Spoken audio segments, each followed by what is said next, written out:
What's up, YouTube? I know it's been a while. My last video, I talked about me working on a novel I was writing. Well, I'm not completely finished. I did finish enough, which was already done anyway, the 30 pages that the publishing company asked for.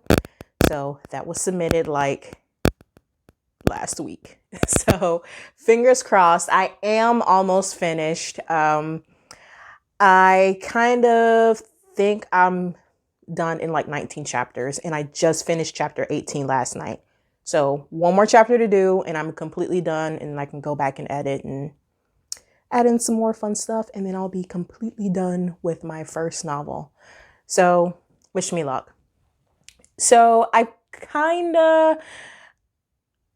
wanted to make a video, well, the follow-up video to that, dealing with kind of the subject matter that the book is about, which is kind of toxic close relationships, whether it be spouses, significant others, parents, children, just toxic relationships in your life that you can't just up and say, I'm done, because, blood relation or, things like that. But I decided to go somewhere a little bit different for this video because of, it's been over a week now, but the recent passing of Chadwick Boseman. And I don't know about anybody else. Well, I know about a lot of people. That one hurt. That one hurt a lot because it was so freaking unexpected. Like, I know he was private, but that private, there are certain celebrities where, cheesy or not, I do have their Instagram, Twitter, all of that, like where I get the push notifications. So I got the notification that night. It's like, Chadwick Boseman, he just made a tweet. And I'm just like, well, he doesn't tweet often. And most of the time when celebrities do that, I'm like, I'll check it later. But I checked it immediately and I saw that and I'm like, is this some kind of joke? I don't know why he would do that on his own account, make a joke like that, but that's kind of sick, but okay. And then I went to check like other sites. I'm like Googling, like, is this real?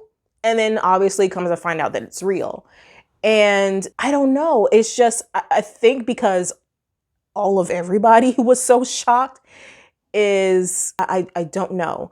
But I remember seeing something either the night that they announced that he passed, but there's someone's live I was watching who's like a political, but I want to say his name is Roland Martin. And he made a live that night and he said something that kind of stuck with me. And it's not the first time I'm hearing it. But it's when you see someone like that who has accomplished a lot in such a short amount of time and is so humble while doing it. And you see all the things they have accomplished and have earned and is so very much deserved. It's sayings like this that it really kind of sticks with you. But he said something to the effect of, what do you do with that dash in between?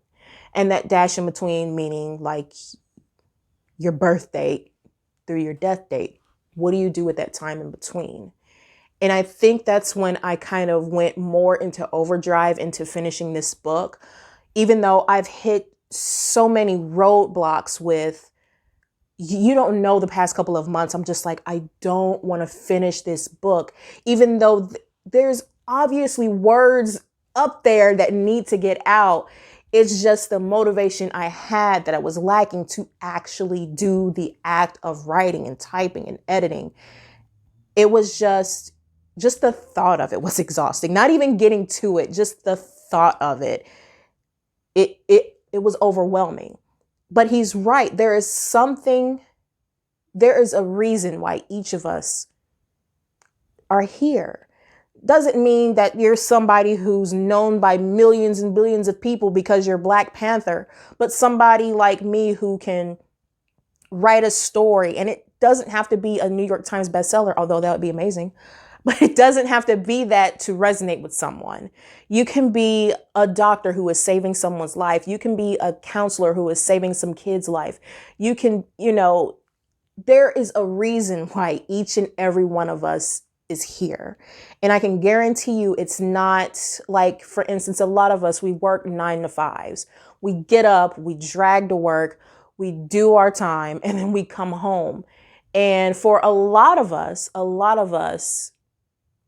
let's be honest, that's not what we're supposed to be doing. That doesn't mean to just quit your job right now, because I'm somebody who has bills that needs to be paid too. I can't just say, fuck it, fuck this job and just leave. You can't do that. But whatever it is that brings you happiness, that brings you joy, that brings you peace, don't lose sight of that. Keep doing that. Keep working at that. I have often said, even though this isn't something that I've always wanted to do this since I was a kid. No, this is something that I've felt this in my heart that I've wanted to do over the past 5 to 10 years. I want to build, and especially in my hometown, I hate to always say like my hometown is kind of just, there's like no creativity outlets nowhere.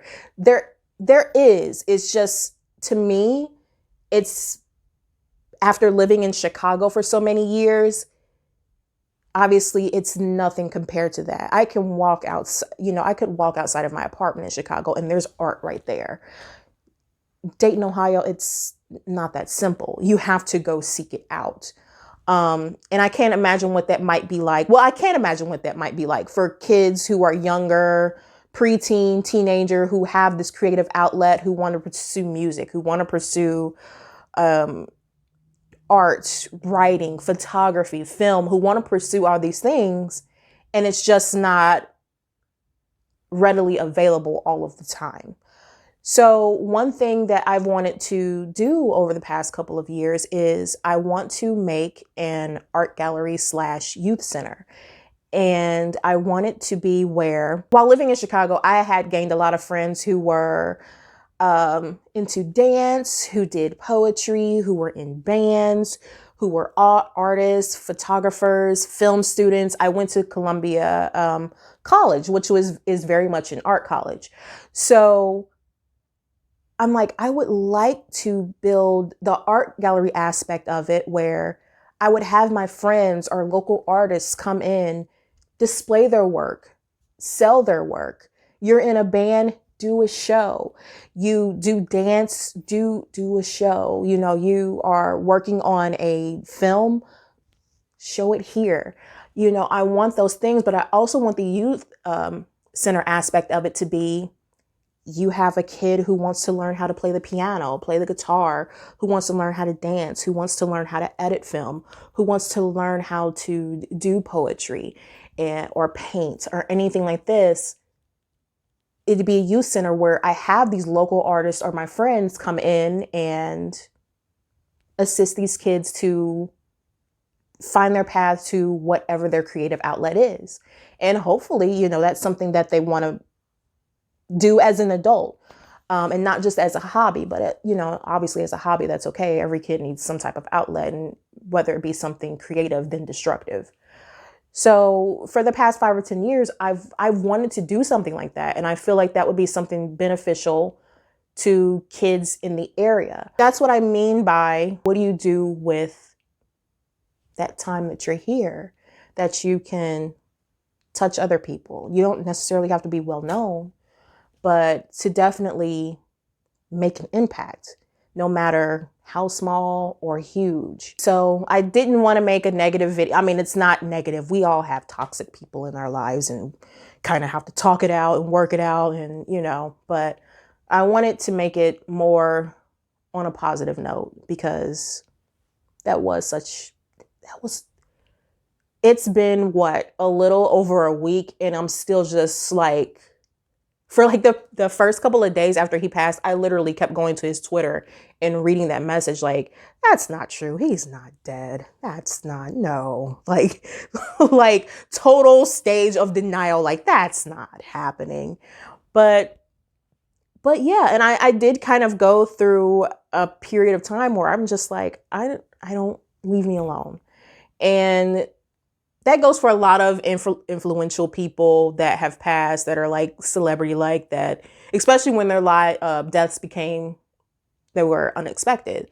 Like Michael Jackson hit me hard. Robin Williams, definitely. I went through a legit depression when Robin Williams died, like for real.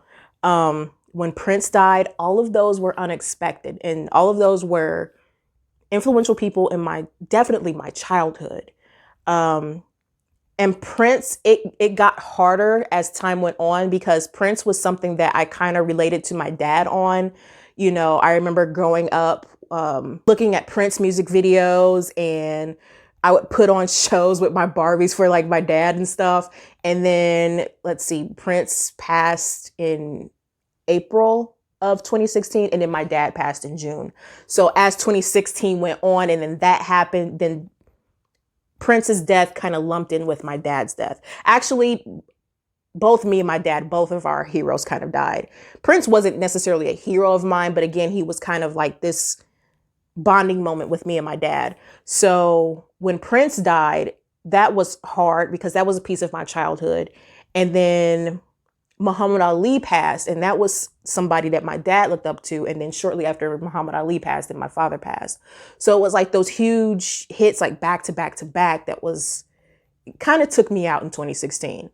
But yeah, it's always those unexpected deaths that really kind of take me out. But if there's anything we have learned from Chadwick's death, is I'm not saying do the invincible, because as far as I can see, what he did was invincible. To go through that for 4 years and nobody know, and you put out Civil War, Marshall, Black Panther, Infinity War, Endgame, to do all of that and be our superhero, and we didn't even know the sheer just, I can't imagine the pain. I've seen people pass from cancer.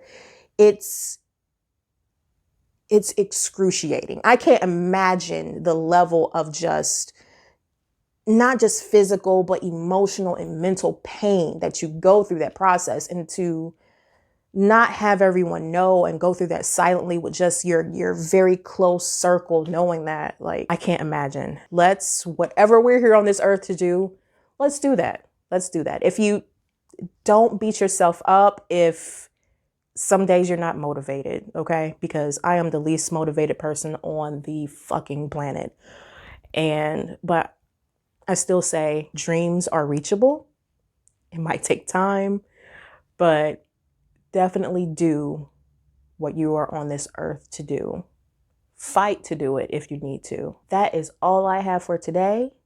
I love you guys. I don't know what I'll do next, but I'll think of something and I'll put it out here for you guys to judge me on. I don't know.